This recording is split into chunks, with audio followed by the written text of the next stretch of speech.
We're live, guys. We're live. Laura's just like, yeah. We gotta get that. What? We gotta get that other light work. Oh, yeah. Okay. We're live. We're live. Hi. We're live. Hey. Agent Thought we Butter, were live. Hey. the golden retriever. We're waiting for everybody else Secret to join us. Agent man. Every time someone says Agent Butters, I start singing that song in my head. I swear, every time. Dan, you ever heard that song? Troy's Yeah. here. Hey, Hey, Troy. Okay. Story, you got to come over one of these days and go live with us, man. I don't You're think I've very met Troy. punctual, which is more than I can say for I some don't of my think crew. any of us have met this Troy. Hmm? Oh, Oh, that's we not don't know Troy. this Troy. I don't think that's Troy. We don't Hi, think it's Troy.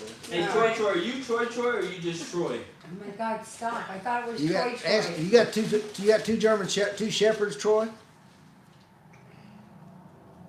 He said he's met Mr. Bush today. Huh?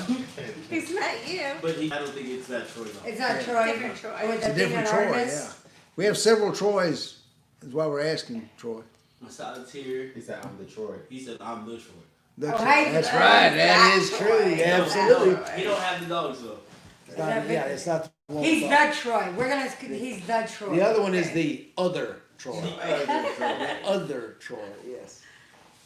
so we're talking Off-Leash Secrets today, huh? Mm-hmm. So that means like, what do you mean when you say Off-Leash, Butch? What is? Well, I mean, we ought to wait a few minutes for somebody to get on the podcast. We got 6 people in there, so we Oh, can yeah? start. Okay.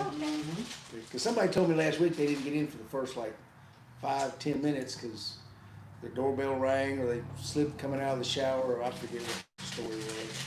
But the beauty of YouTube, they can go back and start it over from the very beginning. That's what I told them. Exactly what I said. But it's not the same as live. It's not the same as, yeah, Yeah. you know, they said they missed our sparkling sparkle. Or sparkling sparkle. Well, make sure everybody likes Our the real video time. while you guys are in here. There's 8 people. We should have 8 likes. Okay, yep, 8 likes, 8 subscriptions. Y'all There you go. subscribe. There are probably already subscribers. Yep, They're yep, getting notified when we go live. yep. Oh, that's true, that's true. So, There we okay, go. so Stan asked me about, what was the question, Stan? Well, hold on. We got to get some more likes first. Oh. Just keep talking. Where are you from, Butch? What are you holding? Someone asking me that? Yeah, we're going to hold them hostage till we get our likes. Thank you. There we Can't go. start. Can't Let's start. get Like one us more. and we'll start We need talking. one more. We need one more like. One more like and we'll start Secret. talking. We're just This is gonna talk good. about This is good. nonsense. This is the good one. Mhm. Now you see why they're my marketing crew, folks. All right, there we go. We're All good. right. There we go, all Yeah, right. we can get started. Thank you guys. Thank you guys. Thank you. Thank you. everybody. Off-leash training, Butch. Dun dun dun. Thank you, ma'am. Thank you, ma'am. Off-leash training secrets. See, Oh, Yeah. secrets, yes. So what I'm going to go over is some things that I think if you really employ them, I think you'll be a whole lot better. But let's background it. I want you to, me, I always want to say why something works or doesn't work. So we all, in the great US of A, we all have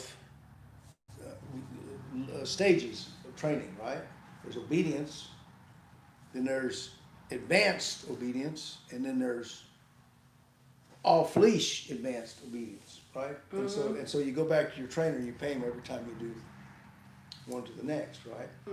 we need to change our model, man. Butch. Need to take their model, yes, We Stan. need to change. We need to change ours. We only have. Yeah. We got one level, right, Stan? Yeah. So, and that's what we're going to address here, because this is a question I've stayed up late at night sometimes if I had enough beer. I would stay up late at night. It's that good. Yeah, and worried about this. And I want to make sure we're clear to everybody, everyone understands it. So in the American model of dog training, if you teach your dog, you go to the first lesson and you got your leash on the dog and they say heel, or maybe you have a little treat, whatever, you go heel, and so you teach your dog to heel, on leash, right? Everybody knows that. That's the way it's done. That's the way it works. It's the way it is. So then, a month or two later, you call the trainer and you say, hey, I want my dog to heel without a leash. what do you do? And Trent says, well, for $99.95, I can fix you right up. Well, come on down, I'll show you. So I've always wondered, why you teach your dog to heel with a leash, right? Mm-hmm. And then when he's really, really good at heeling on leash, 60 days, 90 days later, whatever, you take the leash off and you say, heel. And your dog has no idea what that word means. So, Why? yeah, you got to go back and teach him heel means the same thing without a leash that it did with a leash. So why, do you ever think about that? No, Eva, Yeah, you're like- my only trainer, so we do everything off leash, so I don't know Well, what you're there you talking go. Yeah. about. We do everything off leash. But if you, I Yeah. mean, everyone goes back for advanced, Advanced obedience. and that's what advanced obedience is. It's off leash, right? Mm-hmm. Unless, of course, you're training with the new, bright and shiny, always burning electric collars, which, and let's think about that. All electric collar is a really long leash, because the leash allows you to keep the dog in position, force him to be there. And so when you take it off, and he looks at you and goes, ha ha ha, flips you a dew claw and takes off, right? Because I don't have to be there. And so the electric collar gives you the ability to go, when the dog goes, ha ha ha, you can go, ha ha ha, bzz, bzz, bzz, right? So electric collar, despite what you see with all the YouTube videos of people off leash walking through a crowd, it's not off leash. So I reiterate, why does heel mean one thing with a leash and something else without a leash? It doesn't. It's the way you approach the commands and the way you work with them. So is that how you teach the command makes it so the dog understands it, or what? Very good. We use our leash for what I call polishing. We teach the dog the position of heel, for instance. We never use a leash. We use a lure technique. We put the dog, we go come back here or come around or take a step, and they follow the little smelly treat. That's why you use treats, because it's got an odor. And they start getting it right. Then, when they're a little sloppy, right, Carrie? I mean, they'll sit a little wide when you stop. And sometimes they'll come around the front to get a treat. So at that point, we put a leash on them, and that's what I call the polish. You start walking, you say heel. You take 2 or 3 steps. When you stop, if they don't sit real quick, you go pop, pop. And you don't bust their chops, you just give them a little urging. Now they're sitting. So once they've done so many repetitions with that leash, doing it perfectly, perfect practice, then they will start doing it perfectly every time after that. So let me interrupt you. Let's take a step even back one more, because Troy just asked the question, how do you correct a dog without a leash? Go back to establishing the position first. The dog understands exactly what they're supposed to be doing, so you're able to correct after the fact, because you broke it down so much to the dog. You have clear communication, right? Exactly, yeah. All right, so I tell everybody we have 3 T's to a well-trained dog. And the first T is the most ignored. You know, I got a new puppy. What are you gonna do? I'm gonna go to training class. What are you gonna do in training class? We're gonna train our dog. Well, you can't train your dog in training class because you hadn't taught him what the hell anything means.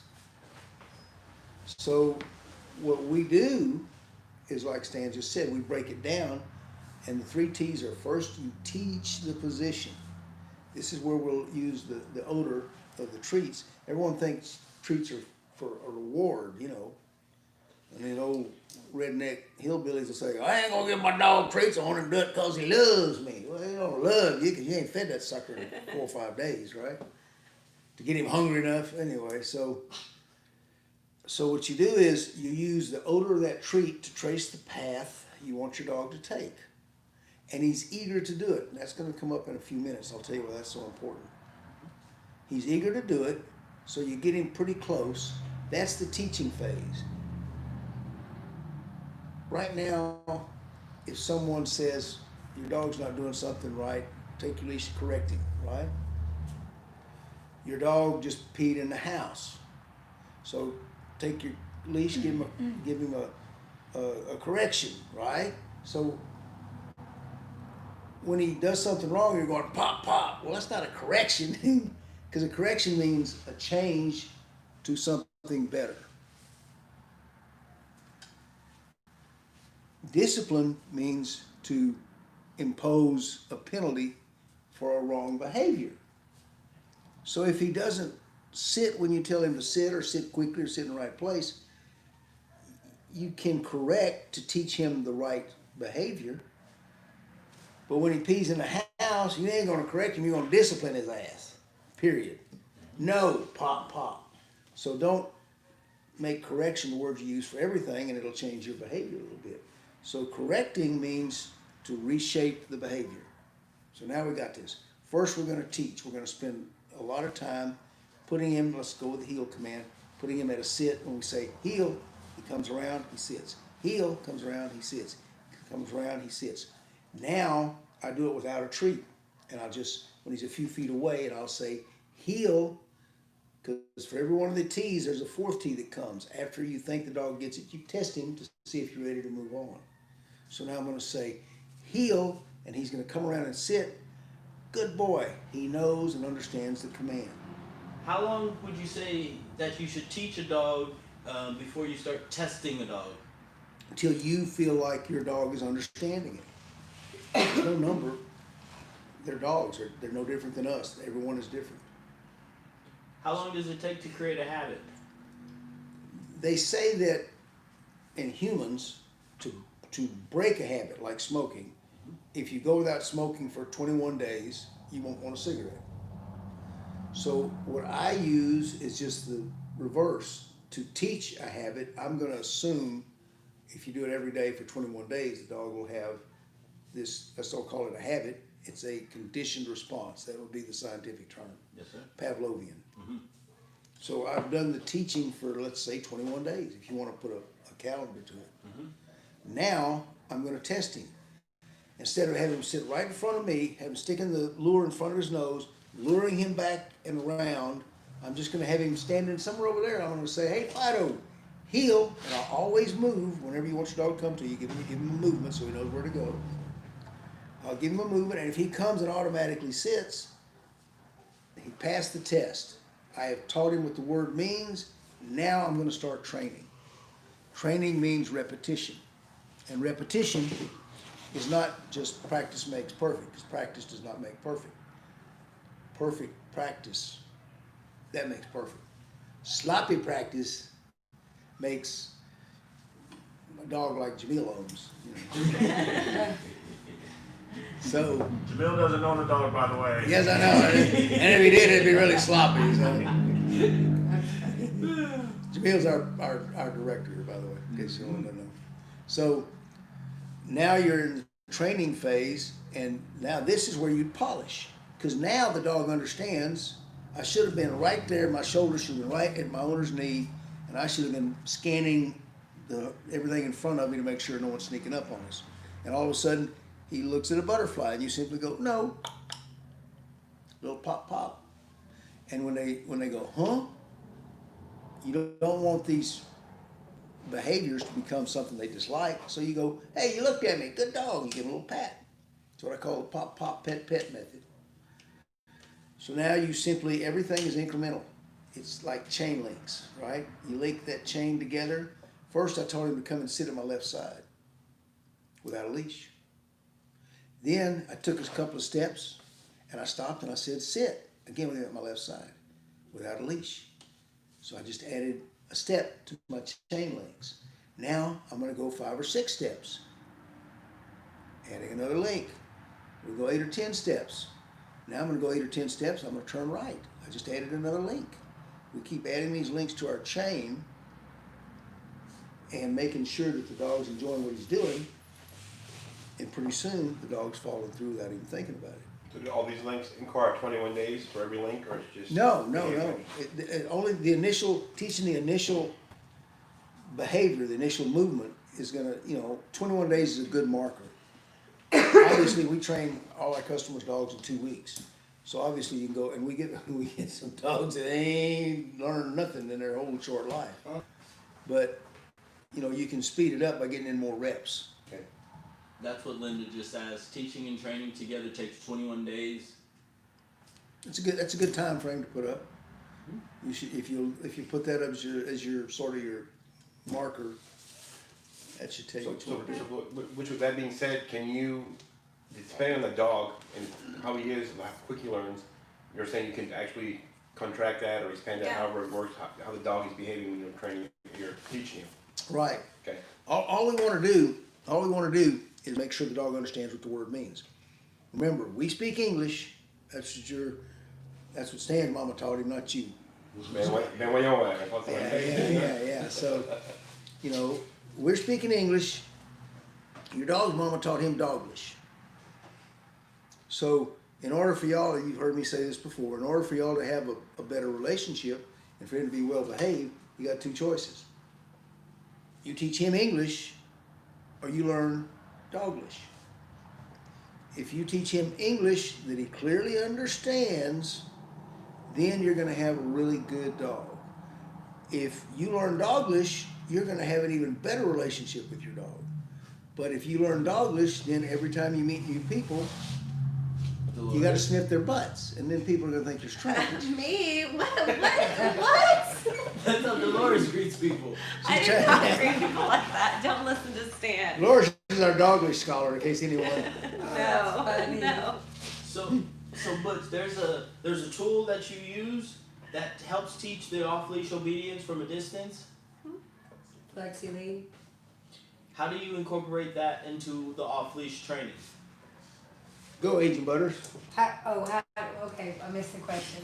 I was in my la la land. How do you use the Flexi to help with your off-leash training? Oh, like when I'll walk a dog on a flex lead when I'm training, and I'll have treats, and he'll be at the end of the leash, and I'll call him to a front. And then Okay. and then I'll do the same thing with when he's walking. I'll call him the same thing to a heel. And What do you got the leash for? what do you mean? You said I'll just call Oh, that's him. I test the dog. Like the dog's off running around. Is that what you mean? Uh-huh. Okay, But he's got a leash on. I know. Unless it's a great day, people. You what? I said unless it's a great day, people. Don't use Flexi with a great game. Don't use Flexi with a great day. Well, You might yeah. eat dirt. Bondo, what happens when you have a great day on the end of a Flexi and you don't pay attention? You eat dirt. Hey, same thing with the Western Shepherd. You look like you're praying. You're on all fours. You're on all fours. I was a ballerina. No, I didn't have a great So day. Butch, with my dog especially, when I put him into a heel position, and I tell him, when I tell him in French, talon, which means heel, he just looks at me unless I move my hand. If I move my hand the way you taught me and go like this and go back, he'll come to a heel. But he knows what the word means, but he's waiting for the hand signal. Mm-hmm. Dogs do body language. First. Right. You know what else does that? Dogs and toddlers are so similar because before babies can talk, they can sign language and they can talk. They do baby sign language. That's so right. like with my kids, we taught them to do more when they were like wanting more food. They'd sit here and do this and they'll talk to you with their hands. It's the Yep. craziest thing. And they can understand you. And same thing with the dogs. They understand, I feel like, the Right. hand motions a lot quicker. I know a lady who did sign language a lot, and she told me the same thing about toddlers can. So, So when I wanted him to come back to me without doing the sign and just hearing my voice, am I gonna need to put him back on the leash? no, all you need to do is, It's another test, right? it's like anything else, yeah. He's just looking at signals. He's looking at trying to, so for off-leash training, remember this, what Dolores just said, and what Carol Ann told us over there. Dogs are first gonna look at your body language. That's why when I call my dog, I'm always standing in the same position. I always take a step back so they know I mean to come to me. I give them physical indications. When you're training your dog, always train with a hand signal and then follow with the command.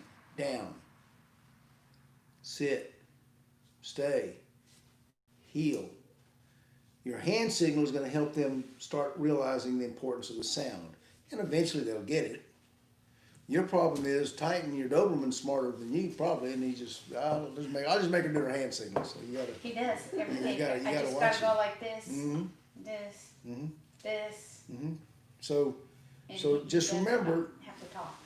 yeah, your body language is very, very important. So let's elaborate on the Flexi lead. So now you got your dog doing almost everything you want him to do. Now you put your leash on, and if you're at a training session, if you're in a fenced yard and he's doing well, remember this. Try to train. This is going to be the foundation of what I call lifestyle training, which is a system that I use that we shall soon have a book coming out about, we hope. Stay tuned. There you go. If your dog, there's 3 training times. Everyone tells you to train at a certain time for a certain length of time, every so many minutes a day, every day. And we had a guy just the other day. What did he say, Stan? He's training his dog like they told him at the pet store every day. And what was the story? Yeah, he was training his dog at a certain time every day, and the dog was perfect at those certain times whenever he trained him. And then he would go out to a park, and the dog had no clue whatsoever what any command meant. Right. So, and that's what happens. I've seen Achis, which is short for obedience champion in the AKC. And these dogs have gone through 3 levels to reach that status, right? And I've seen Achis that in the ring are just walking and they're staring up at the owner and they're just prancing and they look so cool and they go get the dumbbell and they bring it back and they're sitting and they hand it to them and they look so cool, and then they start walking out of the ring and the trainer, handler, owner, whatever, puts the leash on the dog and the dog goes twing about 100 miles and they're going this way to the parking lot because they're not in the shoulder. Dogs are literal. Very, very literal. So would you say pattern training is a good thing to do with a dog? Pattern training is good if you've got a sport and you want to compete in that sport. It's it's a shortcut to competing in a sport and probably marking very high. It sucks for everyday living. So for everyday living, the question I got is, for everyday living, you want to change the scenario, but keep your same training, your same habits with your dog that you're doing, let's say in the backyard first or in the house, but take them to different places and start doing that to make them accommodated? Is that what you're saying? Yeah, but you gotta get him proficient before you start taking him to all these places where there's distractions. Yes, sir. And you don't want to train where there's distractions. You can't learn,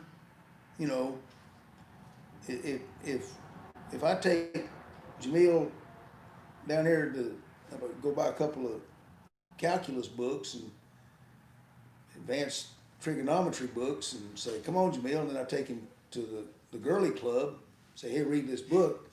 How he ain't gonna learn no So trigonometry. basically, like, He's gonna back be to your studying chain. because he's a faithful man. Yeah, well, I understand that. Okay, deal over there. Yes, but he's not gonna learn a whole lot of what's in the book.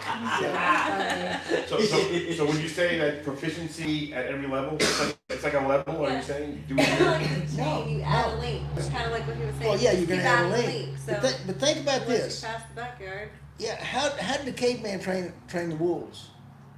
How did Teddy Roosevelt used to love to go bear hunting, and the guy named Jim Thorpe, maybe the greatest athlete of all time, American Indian athlete, he raised Airedales and they went hunting, and these Airedales, bear was the big in thing to hunt at those days, and these Airedales would find a bear and they would take him out, and then Thorpe would say, get in the truck, and he'd go right. I mean, perfectly trained animals. They didn't use treats. They didn't have electricity, thank goodness. How did they get these dogs to work with him every day? they're bond. Close.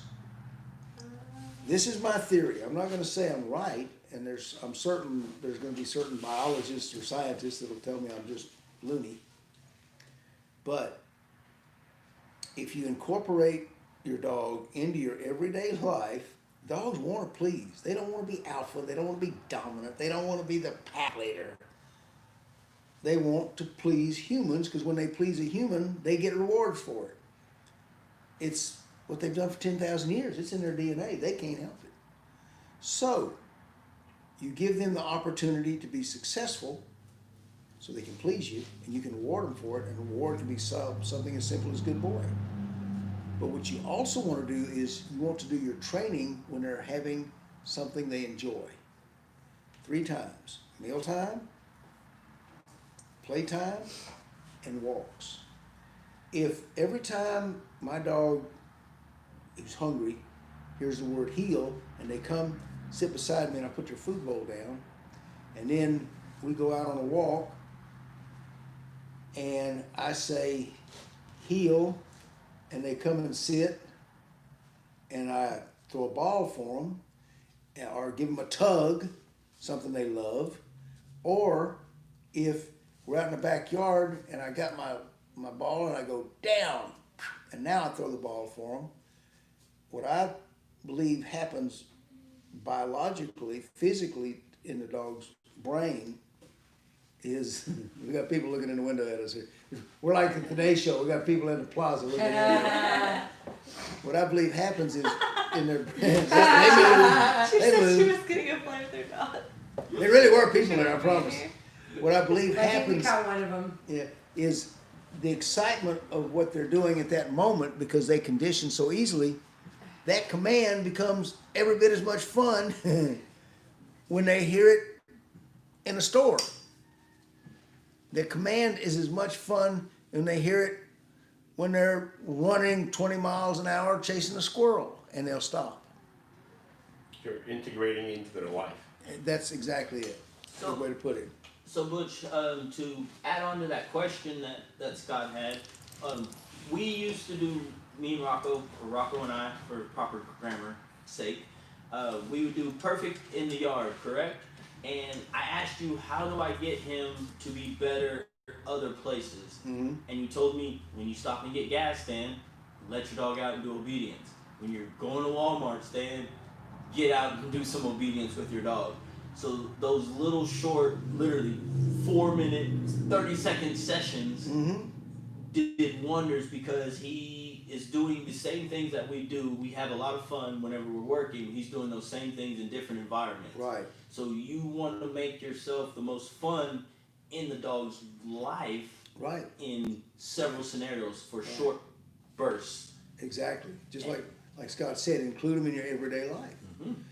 Get out and do something. And when you do it, make it fun. You know, don't make your dog do anything. Make him want to do everything.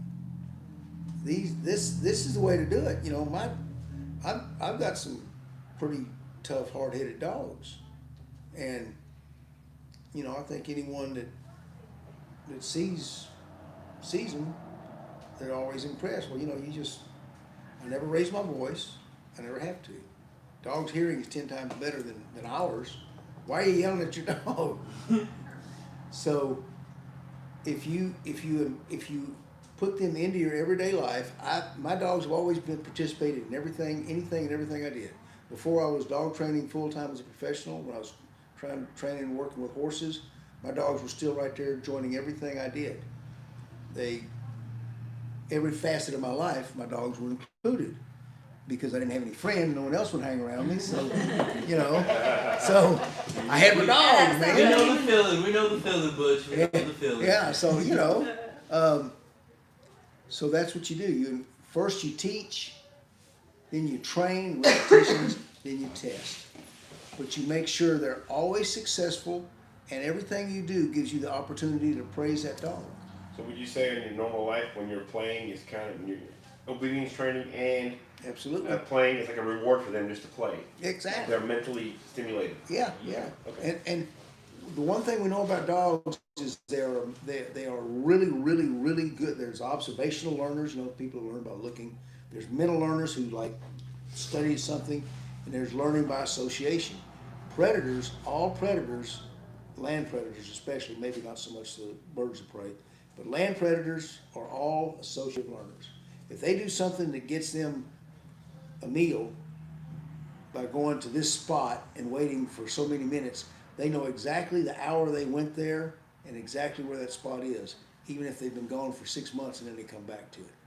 Something good happened there, they never forget. So we just take advantage of this ability for them to learn associatively, and we associate our commands with something that's really good, something they really want to do, and then pretty soon the command becomes the thing that they really want to do in their brain. That's why, I'll give a plug to old Stan here. I know when at America's Top Dog that there was a large group of folks who were worried that they couldn't go through the show unless they had their shock collars on their dog, right? And a couple of them asked Stan, well, where's your shock collar? He said, oh, I don't have a shock collar. I wasn't even going to put a buckle collar on my dog. And he can say that with confidence because that's the way Rocco is. We have a lot of communication. Communication, that's what it's all about. So, I hope this has been valuable and somebody's dog is gonna be better off for it. Where'd Poppy go, by the way? Oh my goodness, Carol Ann stole my little poppy seed. So there was a question, more or less. Mm-hmm. It says they have a great pair of knees that has selective hearing but very food motivated. Mm-hmm. Carrie, would you like to answer about a hearing selective dog? Why? Because mine's hearing selective. And she's got she's around a lot of great pair of knees. Go Butters, Agent. Agent Butters. What can they do to make their dog pay more attention to their words? Ask them how many times they're repeating commands. Oh yeah. How many times are you repeating the command? You never want to repeat the command. You just want to do it once and. So maybe do a couple like one and done sessions with him. Once he did it good and on a good note. That's it. There you go. Yeah. That's funny. Because if your dog's like, if you say it 5 times, then your dog tomorrow's going to be like, oh, she said it 5 times. I'm going to get her to say it 6 times, 7 times. You don't ever want to repeat. You want to either ignore them, right? What's that saying you say? The dog either draws, win, or... If there's 3 things that can happen whenever you're working with a dog, Butch, what are those? A, the dog does what you ask him to and you win. B, the dog refuses to do what you ask him to and they win. C, you realize the dog ain't gonna do it and you just walk away and nobody wins. It's a draw. The only bad outcome of these 3 incidences are A or B, he refuses to do it and he wins because he remembers, ooh, I got away with that. Or I made him say it 6 times. It's like the dog that nips and you just step away. Yeah. If you never mark the behavior, when he totally blows you off, if you don't get all mad and upset and let him know, oh, that's something there, punches buttons. If you just go and you walk off, next time you say sit, the dog will go, oh yeah, okay, I know what that means. So again, make them be successful. That's the real key to off-leash training. You got to get your dog to be successful. You got to train while he's doing things he enjoys, not in a sterile environment in a room with no. I mean, you don't want distractions, right? But you want to add in when he's excited about things. That's because when he's excited about chasing a ball and he listens to you, that's the next best thing to chasing a cat and still listening to you. And you wanna keep doing it, right? Or you wanna stop when he's. You want to keep doing it about 3 times. You gotta stop when he's excited because you want him to leave. When he comes back to that he's gonna have the same energy and the same excitement. So you always want to leave. I'm learning that. You always want to get your dog excited, do it a couple times and then stop. But get him excited and then stop. Because when you come back the next day to start or later on that night, the dog is gonna be just as excited. As when you quit. Yeah. Okay, so let's say you really want to, you're into this and you're getting your dog on the heels, whatever. Get your dog worked up and let him win. Mm-hmm. What's the time frame before you can go back in with? You don't want to burn them out or get him. You do it 3 times a day, you said, but if you're just doing it because it's every couple hours, or on a Saturday, I got nothing to do. I'm sitting there and cutting the grass, not doing nothing. Put the dog it's playing in his tubs. You don't have a problem with Titan though. Well, that's what I'm saying. Yeah. No, but I know about this. Is there a sequence? You don't want to do it like 15 times, 20 times, Or is there like to wait a couple hours? That's the question. Is there a time limit between play and train, or? If you're doing a sport and you wanna teach a pattern and be sure your dog only does it in that way, do it. Okay, The rest of the time, lifestyle training. okay. If you got nothing else to do, hey Fido, down. If you got something else to do, hey Fido, let's go do something together. Don't Mix put it up. Yeah. Gotcha. Don't put it in a pattern. Do not put it in a pattern unless you're training for a sport. Then listen to your trainer, do your pattern, and you'll get, you're gonna win. I don't ever do a pattern because I can't remember what I did 5 minutes ago. So my I dog don't have is, to worry about we Carrie. don't have to worry about me. My dog is never trained in a pattern. I'm like, what did we do? Screw it. Let's go do something. Yes. And that is the perfect outro to. There we go, there's our outro. That's why her dog's so good, folks. So, what's the motto, folks? If you ain't having fun, You ain't training dogs. Thank you, Dog ain't having fun. You're doing you're it doing it wrong. wrong. We'll see you guys Bye. next week.